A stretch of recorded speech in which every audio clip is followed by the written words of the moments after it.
بعد میں اسے مقدس زیارت بنا لیا۔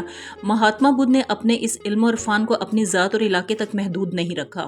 وہ سب سے پہلے بنارس پہنچا، جہاں سارناتھ نامی مقام پر مرگ بن یعنی ہرن والے باغ میں اپنے 5 روٹھے ساتھیوں سے ملا۔ پھر علاقے کے کئی خاندان اور قبیلے اس کی تعلیمات پر ایمان لائے۔ اس کے بعد بدھا 45 سال تک دعوت و تبلیغ ہی کے فرائض انجام دیتا رہا۔ وہ بہار، اتر پردیش، نیپال، اوودھا وغیرہ کے علاقوں میں گھوم پھر کر اپنے خیالات کی ترویج و اشاعت کرتا رہا۔ اس کی زبان کے بارے میں اختلاف پایا جاتا ہے، مگر غالب گمان یہی ہے کہ وہ آرین اور انڈین کے امتزاج سے جنم لینے والی زبان پالی ہی میں تبلیغ کرتا تھا۔ آخر 483 قبل مسیح میں 80 سال کی عمر میں وہ ثقیل غذا کھانے سے بیمار پڑ گیا اور قدیم ہندی ریاست مالا کے شہر کاشی نگر میں انتقال کر گیا۔ دوسری روایت ہے کہ وہ کھود پور کے کسی نارا نامی مقام پر اپنی سالگرہ کے دن انتقال کر گیا۔ ان کے پیروکاروں کی زبانی نروان حاصل کیا۔ مرنے کے بعد گوتم بدھ کی میت کو ہندوانہ رواج کے مطابق جلایا گیا۔ اس کے وجود کی راکھ، ہڈیاں، دانت اور بال محفوظ کر لیے گئے، جنہیں بعد میں ان کے پیروکاروں کی تعمیر کردہ عبادت گاہوں یا پگوڈوں میں رکھ دیا گیا۔ جوں جوں اس کے پیروکاروں کی تعداد بڑھی، گنبد نما اور مینار کی شکل کے پگوڈے یا اسٹوپے کثرت سے تعمیر ہوئے، تو گوتم بدھ کے جسمانی آثار اور باقیات کم پڑ گئیں۔ پھر ان عبادت گاہوں میں اس کی مقدس تحریریں، مناجات اور بت رکھ دیے گئے، جسے لوگ آج خوبصورتی سے سجاتے ہیں، پھولوں کے ہار چڑھاتے ہیں، خوشبویات اور عطر کا چھڑکاؤ کرتے ہیں۔ آج انڈونیشیا سے جاپان اور چین سے ہندوستان تک پھیلے لاکھوں پگوڈوں میں اس کے کروڑوں پیروکار بدھ دھیان اور طواف کرتے ہیں، اس کی تحریروں کا مطالعہ اور اس کی تخیلاتی وجود کی پرستش کرتے ہیں۔ مہاتما بدھ ذاتی طور پر اپنے تمام تر فکری اور روحانی دعوت اور دنیا میں امن و سلامتی کے قدیم اور عظیم کارنامے کے باوجود ممکن ہے ہمارے لیے چندہ اہمیت کا حامل نہ ہو، جس کی وجہ اس سے ہماری سوچ، مزاج، فکر اور نظریات کا اختلاف ہے۔ ہمارا وحدہ لا شریک کا عقیدہ اور اللہ اکبر کا ولولہ انگیز نعرہ ہے، لیکن پھر بھی ہم اس کی شاہانہ زندگی سے شعوری دستبرداری، علم و عرفان کی جدوجہد اور نروان حاصل کرنے کے لیے فاقہ کشی کی قدر کرتے ہیں۔ شاید اس نے مذہبی زبان میں اللہ کی رشد و ہدایت حاصل کرنے کے لیے اپنی دانست میں جو بہتر جانا طریقہ اختیار کیا، وہ وحدانیت، الوہیت اور ربوبیت کی حقانیت کو تو شاید نہ پا سکا، لیکن علم و نظر، فکر و شعور، نفس کشی اور خود اذیتی کے نئے تصور ایجاد کر گیا، جو یقیناً ہمارے ایمانی تقاضے اور غیرت کے خلاف ہے، لیکن پھر بھی ہم اس کی شاہانہ زندگی سے دستبردار ہونے اور علم و عرفان کے لیے فکر و افلاس اختیار کر لینے کی تعریف کرتے ہیں۔ بدھ مت بنیادی طور پر امن و شانتی کا تقاضا کرتا ہے، جو شدت کے ساتھ عدم تشدد پر اصرار کرتا ہے۔ بدھ کی وجہ تسمیہ گوتم بدھ یا مہاتما بدھ کی نسبت سے ہے، جو سنسکرت زبان کا لفظ ہے اور اس کے معنی روح کی روشنی یا روشن ضمیر کے ہیں۔ اس کے ماننے والوں کو سانگا کے نام سے یاد کیا جاتا ہے، اور بدھ مت تاریخی اعتبار سے ہندو مت سے الگ مذہب ہے، کیونکہ گوتم بدھ ذاتی طور پر ہندوؤں کی بت پرستی کے خلاف تھا، ریاضت، نفس کشی اور خود اذیتی کا بھی قائل نہ تھا۔ وہ ہندوؤں کے قربانی کے عقیدے کو بھی نہیں مانتا تھا، ذات پات کی غیر فطری انسانی تفریق کو بھی اچھا تصور نہیں کرتا تھا۔ اس کے باوجود اس نے چند ایک عملی طریقے اور اختراعات ہندوؤں سے اخذ کیں۔ اس نے ضبط نفس اور یوگ کو اختیار کیا، موت کے بعد نروان حاصل ہونے تک بار بار پیدا کیے جانے کے غیر فطری اصول کو بھی تسلیم کیا۔ کرم کا فلسفہ کہ انسان کا ہر جنم اچھا ہونے کی صورت میں بہتر اور برا ہونے کی صورت میں بدتر ہوتا چلا جاتا ہے کو بھی ذہنی طور پر قبول کیا۔ اس کے علاوہ وہ ہندوؤں کے دنیاوی مصائب کی 2 بنیادی مذکورہ وجوہات، لا علمی اور خواہشات کو بھی مانتا تھا۔ اس کے باوجود بدھ مت ہندو مت کی جگہ نہ لے سکا اور یہاں کے لوگوں میں مقبول نہ ہو سکا۔ ہندوؤں کے کچھ نظریات کو نہ اپنانے کی وجہ سے اس کے اثرات ہندوستان میں زائل ہو گئے۔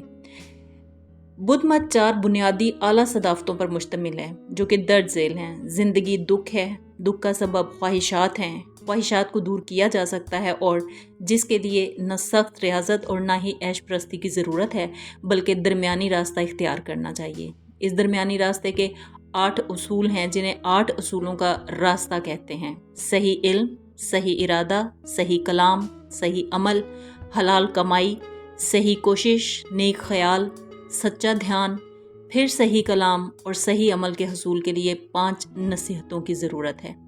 کسی کی جان نہ لینا، جو چیز نہ دی جائے اسے لینے سے احتراز کرنا، غیر قانونی جنسی لذت سے پرہیز کرنا، جھوٹ نہ بولنا، نشہ آور چیزوں سے پرہیز کرنا۔ بدھ مت کے 2 بنیادی فرقے ہیں، نہیان اور مہیان۔ نہیان کے پیروکار چٹاگانگ، سیلون، برما، تھائی لینڈ، کمبوڈیا اور لاؤس میں ہیں، جبکہ مہیان نیپال، تبت، چین، جاپان، کوریا اور منگولیا میں مقبول ہیں۔ ناہیان کی کتابیں پالی زبان میں ہیں، جبکہ مہیان فرقے کی کتب سنسکرت میں ہیں۔ اس کی کتابوں کے نام درج ذیل ہیں: ایلستار، تریپٹک اور جاتک۔ مگر بدقسمتی سے آج کل یقیناً بدھ مت کے نیکی و نروان کے پیمانے گوتم بدھ کی حقیقی دعوت سے مطابقت نہیں رکھتے، خصوصاً اس کے جسم و آثار کی پرستش کرنے کا فلسفہ اور بھکشوؤں کو کھانا کھلانے اور ان کی خدمت کو باعث نجات سمجھنے کے تصور نے ان کی بنیادی اخلاقی روح تک کو مجروح کر دیا ہے۔ تاریخ کے طویل سفر کے دوران مچھر اور مکھی تک نہ مارنے کی اجازت دینے والے مذہب کے پیروکاروں نے کئی دفعہ بنی نوع انسان کے قتل عام کا گھناؤنا کھیل کھیلا۔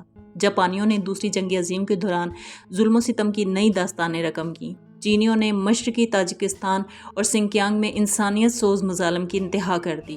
برما کی بدھ مت حکومت نے معصوم روہنگیا کے مسلمانوں کا جو خون بہایا، اسے دیکھ کر کوئی صاحب ضمیر شخص انہیں انسان بھی ماننے پر آمادہ نہیں ہوگا۔ مہاتما بدھ کا عقیدت مند اور بدھ مت کا پیروکار ہونا تو کہیں دور رہ گیا۔ آج بھی روہنگیا اراکان مغربی میانمار کے مسلمان ان کے ستم کا شکار ہیں، حتیٰ کہ اقوام متحدہ نے ان لوگوں کو دنیا کی مظلوم ترین اقلیت قرار دیا ہے، جن کی دنیا میں کوئی شہریت نہیں، کوئی ملک نہیں، کوئی انسانی حقوق نہیں، کوئی ادارہ نہیں اور کوئی پرسان حال اور نگہبان نہیں۔ جس طرح حضرت عیسیٰ کے حوالے سے مسلمانوں اور عیسائیوں میں مشترکہ عقیدہ ہے کہ ان کا دوبارہ نزول ہوگا، جب وہ آئیں گے تو اپنے ماننے والوں کے ظلم و ستم اور اپنے نام پر خدا کی مخلوق سے زیادتیوں کا نظارہ کر کے ان کے خلاف اعلان جنگ کا حکم ارشاد فرمائیں گے، اسی طرح اگر گوتم بدھ بھی اپنے پیروکاروں کو دیکھے تو بہت ممکن ہے کہ ان پیروکاروں سے برات کا اظہار کر دیں اور اس کی تمام تر کاروائیوں اور سرگرمیوں سے دستبرداری کا اظہار کریں۔ بدھ مت اور ہمارے درمیان علم و عقیدہ کی ناقابل عبور دیواریں حائل ہیں، اور اگر ہم شرق بعید اور ہندوستان کی مذہبی تاریخ دیکھیں تو ہمیں کہیں نبی، پیغمبر یا اللہ کی کسی اور برگزیدہ ہستی کا ذکر نہیں ملتا۔ ممکن ہے زمانہ قدیم میں یہاں انسانی آبادی ہی مفقود ہو، مگر تب بھی ہم عقلی اعتبار سے اس بات کو تسلیم کرنے کو آمادہ نہیں کہ اگر کسی انسان پر اللہ تعالیٰ نے اپنی الوہیت، وحدانیت اور دیگر عقائد و علوم کی حجت پوری نہ کی ہو اور اسے روز محشر مجرم اور گناہ گار کے کٹہرے میں کھڑا کیا جائے، اس لیے بدھ مت کا براہ راست کسی نبی اور الہامی کتاب سے تعلق نہ ہونے کے باعث ہم کبھی بھی اس کی سچائی کے قائل نہیں ہو سکتے۔ اس کے علاوہ بدھ مت کے دنیا کے ان گمنام اور تاریک حصوں میں مقبول ہونے کی بعض لوگوں کے نزدیک ایک وجہ یہ بھی ہے کہ یہاں دنیا کے تینوں مذاہب میں سے کوئی بھی پوری طرح سے لوگوں کے دلوں تک نفوذ کرنے کا موقع حاصل نہ کر سکا، اور جغرافیائی دوری، موسم کی سختی، آب و ہوا کی غیر یکسانیت اور ثقافتی اور تمدنی تفریق نے دیگر مذاہب اور نظریات کو پنپنے کا موقع ہی نہیں دیا، جس کی قدرتی کمی کو لوگوں نے بدھ مت کے نظریات قبول کر کے پورا کیا۔ فکر و نظر کے اس اختلاف کے باوجود گوتم بدھ کی ہمارے موضوع کی مناسبت سے اہمیت اپنی جگہ مسلم ہے، جو اگر اپنا شاہی محل اور عیش و عشرت کو نہ چھوڑتا، دنیاوی لذتوں، مادی آسائشوں اور نفسانی تقاضوں کو خیر باد نہ کہتا، تو یقیناً تاریخ میں شہزادہ سدھارتھ کے نام سے کبھی یاد نہ رکھا جاتا۔ وہ اگر مقبول ہوا اور تاریخ انسانی میں اب تک زندہ ہے تو فکر و فاقہ سہ کر، دنیاوی مصائب و آلام کا مردانہ وار مقابلہ کر کے، سنیاسی و یوگی اور سادھو کا روپ دھار کر زندہ ہے، جس کے بغیر یقیناً وہ ہرگز گوتم بدھ، مہاتما بدھ نہیں بن سکتا تھا۔ ویڈیو کے اختتام پر میں اپنے تمام دیکھنے اور سننے والوں کا شکریہ ادا کرتی ہوں۔ ملتے ہیں اپنی آئندہ ویڈیو میں کسی نئی شخصیت اور نئے علمی مواد کے ساتھ۔ تب تک کے لیے اللہ نگہبان۔